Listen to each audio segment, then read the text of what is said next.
Welcome to ADevMind tutorial 17 में हम C++ series का एक इम्पोर्टेंट टॉपिक डिस्कस करेंगे which is a scope. Scope को जस्ट हम थ्योरेटिकली ही डिस्कस करेंगे क्योंकि इसको जस्ट समझना ज़रूरी है कि स्कोप होता क्या है। जैसे हम कहते हैं कि साइबर सिक्योरिटी का स्कोप बहुत बड़ा है, इसका मतलब है कि इस फील्ड में जॉब्स और अपॉर्चुनिटीज़ बहुत ज़्यादा है। सो सेम वे से प्रोग्रामिंग में भी स्कोप का मतलब होता है कि एक वेरिएबल कहाँ तक यूज़ हो सकता है।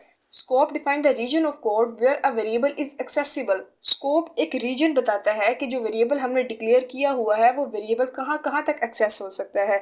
हर वेरिएबल का अपना जस्ट एक एरिया ऑफ वर्क होता है जहाँ तक वो काम कर सकता है। जैसे एक डॉक्टर का स्कोप सिर्फ हॉस्पिटल में होता है और एक क्रिकेटर का स्कोप सिर्फ एक ग्राउंड में होता है। सो सेम वे से अगर एक वेरिएबल को हमने फंक्शन में डिक्लेयर किया हुआ है और एक वेरिएबल को हमने लूप में डिक्लेयर किया हुआ है, क्या जो वेरिएबल हमने फंक्शन में डिक्लेयर किया हुआ है उसको हम लूप में एक्सेस कर सकते हैं या नहीं, ये हम इस ट्यूटोरियल में देखेंगे। सो स्कोप को हम डिफरेंट टाइप्स में डिवाइड करते हुए डिस्कस करेंगे। स्कोप की ऑलमोस्ट 4 टाइप्स होती हैं: local scope, global scope, block scope and function scope. So alright, let's begin. हम वन बाय वन इनको डिस्कस करते हैं with the help of its example. First of all, local scope. Variable declared inside a function और block. Variables को एक function के अंदर या फिर एक ब्लॉक के अंदर डिक्लेयर किया जाता है, उसे हम लोकल स्कोप कहते हैं। ब्लॉक कहते हैं कर्ली ब्रेसेस को। नेक्स्ट उसके बाद accessible only with in that block, सिर्फ उस ब्लॉक तक वो कोड एक्सेस हो सकता है। जैसे फॉर एग्जांपल, ये मेरे पास एक फंक नाम का एक फंक्शन है और इस फंक्शन में ये हमारे पास जो वाइट कर्ली ब्रेसेस हैं इन्हें ब्लॉक कहते हैं। ये ब्लॉक यहाँ से स्टार्ट होकर यहाँ तक खत्म हो गया है। इस ब्लॉक में हमने एक एक्स नाम का वेरिएबल डिक्लेयर किया हुआ है जिसको 10th वैल्यू असाइन की हुई है। अगर इस वेरिएबल को मैं इसी ब्लॉक के अंदर एक्सेस करती हूँ सो ये हमारे पास यहाँ पर एक्सेसिबल होगा। लेकिन अगर सेम वेरिएबल को मैं इस ब्लॉक के बाहर एक्सेस करती हूँ तो यहाँ पर ये मुझे एरर देगा। सो सबसे पहले हम यहाँ पर एक फंक्शन बना लेते हैं। void myfunc नाम का एक फंक्शन बनाया। सो ये हमारे पास जो कर्ली ब्रेसेस हैं, इन कर्ली ब्रेसेस को हम ब्लॉक पढ़ते हैं और इस ब्लॉक के अंदर हम अपने वेरिएबल को डिक्लेयर करेंगे इंट x नाम का एक वेरिएबल है जिसको 20 वैल्यू असाइन कर दिया हमने। और अगर इस वेरिएबल को हम यहाँ पर ही एक्सेस करें और उसके बाद मेन फंक्शन में हम अपने फंक्शन को कॉल कर लेते हैं myfunc, इसको सेव करके रन करते हैं तो आप देखें कि यहाँ पर 20 आया है। लेकिन ये हमारे पास जो वेरिएबल बनाया है x नाम का, अगर मैं इस ब्लॉक के बाहर, ये हमारे पास जो कर्ली ब्रेसेस का ब्लॉक है, इस ब्लॉक के बाहर मैं इसको एक्सेस करूँ तो ये मुझे एरर देगा। अगर मैं इसको यहाँ पर एक्सेस करती हूँ x नाम के वेरिएबल को, तो आप देखें कि उसने मुझे एरर दिया है। और अगर हम इसको अपने मेन फंक्शन में एक्सेस करने की कोशिश करें तो आप देखें कि सेम वे से हमें एरर दे रहा है। और क्या कह रहा है कि x was not declare in this scope, कि आपने इस स्कोप में यानी कि इस ब्लॉक में आपने x नाम के वेरिएबल को डिक्लेयर ही नहीं किया, सो आप उसको एक्सेस भी नहीं कर सकते। सो ये था हमारे पास लोकल स्कोप। लोकल स्कोप का मतलब होता है कि एक फंक्शन का जो ब्लॉक होता है या फिर उसका जो स्कोप होता है, आप उसके अंदर बनाए हुए वेरिएबल को जस्ट उसी के अंदर एक्सेस कर सकते हैं, उसके बाहर एक्सेस नहीं कर सकते। लोकल स्कोप बिल्कुल आप एक रूम की तरह समझ सकते हैं। जैसे रूम की लाइट जो है सिर्फ उसी रूम तक एक्सेस होती है, लॉन्च तक एक्सेस नहीं हो सकती। नेक्स्ट हम देखते हैं कि ग्लोबल स्कोप क्या होता है।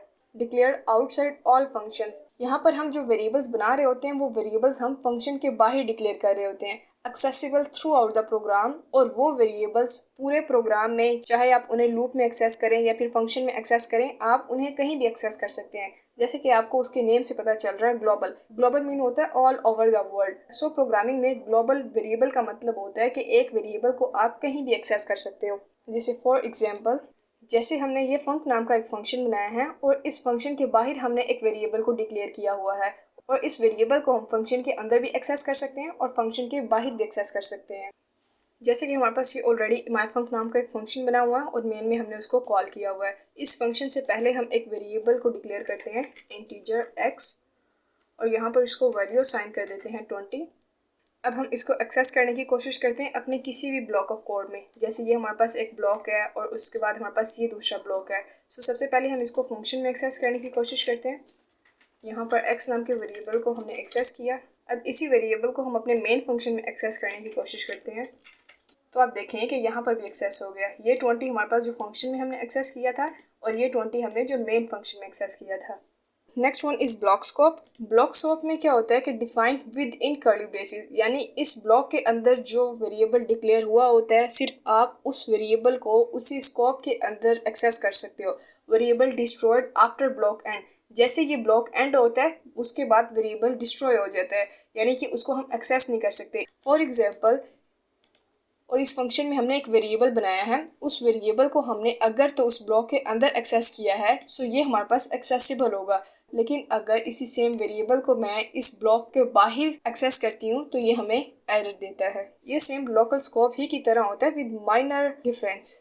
And the next one is function scope. Each function has its own scope. Her function का एक अपना scope होता है। Variable with same name in different functions are independent. अगर दो डिफरेंट वेरिएबल्स बने हुए हैं डिफरेंट नाम के और उनके अंदर अगर सेम नेम के दो वेरिएबल्स को डिक्लेयर किया हुआ है तो वो दोनों इंडिपेंडेंट होंगे। फॉर एग्जांपल जैसे ये फंक्शन बना हुआ है f1 नाम का एक फंक्शन है और इसके अंदर x नाम का एक वेरिएबल बनाया है। अगर इस वेरिएबल को मैं इसकी ब्लॉक में एक्सेस करती हूँ तो मुझे 10 दे देगा। और सेम मैंने एक और फंक्शन बनाया है, उस फंक्शन में भी मैंने सेम नाम का एक और वेरिएबल डिक्लेयर किया हुआ है, उसकी वैल्यू चेंज है। सो हमारे पास यहाँ पर उसकी वैल्यू चेंज ही आएगी। सो फंक्शन स्कोप में वेरिएबल जिनका नाम सेम होता है लेकिन वो डिफरेंट फंक्शन के अंदर इंडिपेंडेंट होते हैं। x नाम का फंक्शन यहाँ पर आपको 10 वैल्यू देगा और x नाम का फंक्शन यहाँ पर आपको 20 वैल्यू देगा।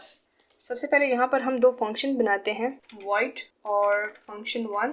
ये हमने इसकी एक ब्लॉक बना लिया और यहाँ पर हम एक वेरिएबल डिक्लेयर कर देते हैं int x और इसको वैल्यू साइन कर देते हैं 10 और इस वेरिएबल को यहाँ पर हम एक्सेस कर देते हैं। अब नेक्स्ट उसके बाद हम सेम एक और फंक्शन बनाते हैं विद माइनर चेंजेस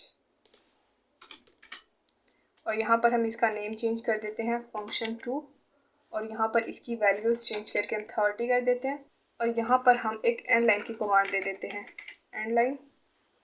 और अब यहाँ पर हम दोनों फंक्शंस को कॉल करते हैं func1 func2। तो आप देखें कि सबसे पहले 10 आ रहा है और फिर उसके बाद 30 आ रहा है। अब जबकि हमने वेरिएबल एक ही नाम का बनाया हुआ था, यहाँ पर भी x नाम का वेरिएबल था और यहाँ पर भी x नाम का वेरिएबल था, लेकिन फंक्शन स्कोप में सेम नेम के वेरिएबल अलग अलग फंक्शन में इंडिपेंडेंट होते हैं। सो ये था हमारे पास स्कोप जिसमें हमने देखा कि एक वेरिएबल डिफरेंट वे से कहाँ कहाँ एक्सेसिबल होता है। नेक्स्ट लेक्चर में हम C++ का एक इम्पोर्टेंट टॉपिक डिस्कस करेंगे which is recursion. So keep learning and stay tuned.